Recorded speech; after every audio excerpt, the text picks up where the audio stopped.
The Art of War by Sun Tzu Chapter 3 Offensive Strategy Summary. Sun Tzu considers such things as the relative strengths and weaknesses of the two armies before they engage in battle. A pragmatic and unemotional approach is opposed to a superstitious, angry, or gracious one, demonstrating how war has changed between the Spring and Autumn Annals period and the Warring States period. In the Spring and Autumn Annals period preceding Sun Tzu's time, two armies would sit across a field from one another, while fortune tellers and seers cast divinations to determine the likely outcome of the battle. Instead of relying on fortune tellers, Sun Tzu outlines 5 circumstances in which victory may be predicted. These circumstances depend on the commanding general's knowledge of several things. 1. Knowing as much about himself and his own troops as about those of the opposition, so that he will know when to advance and when to retreat. 2. Knowing the correct use of both small and large forces. 3. Knowing how to forge ranks unified in purpose. 4. Knowing how to exercise patience when the opposition does not. And 5. Knowing that his sovereign does not interfere with his decisions. The last point is particularly important, as a sovereign's appointed general is trusted to act with immediate and decisive action under changing conditions on a battlefield.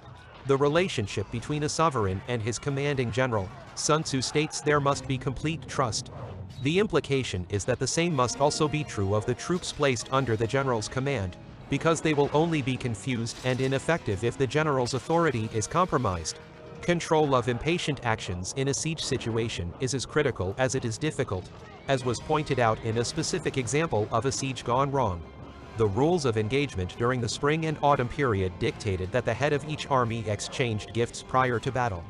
During the Southern and Northern Dynasties period in China 386 to 589 AD, Emperor Tai Wu at the command of 100,000 troops besieged Yutai, which was under the command of the Sung general Sangche.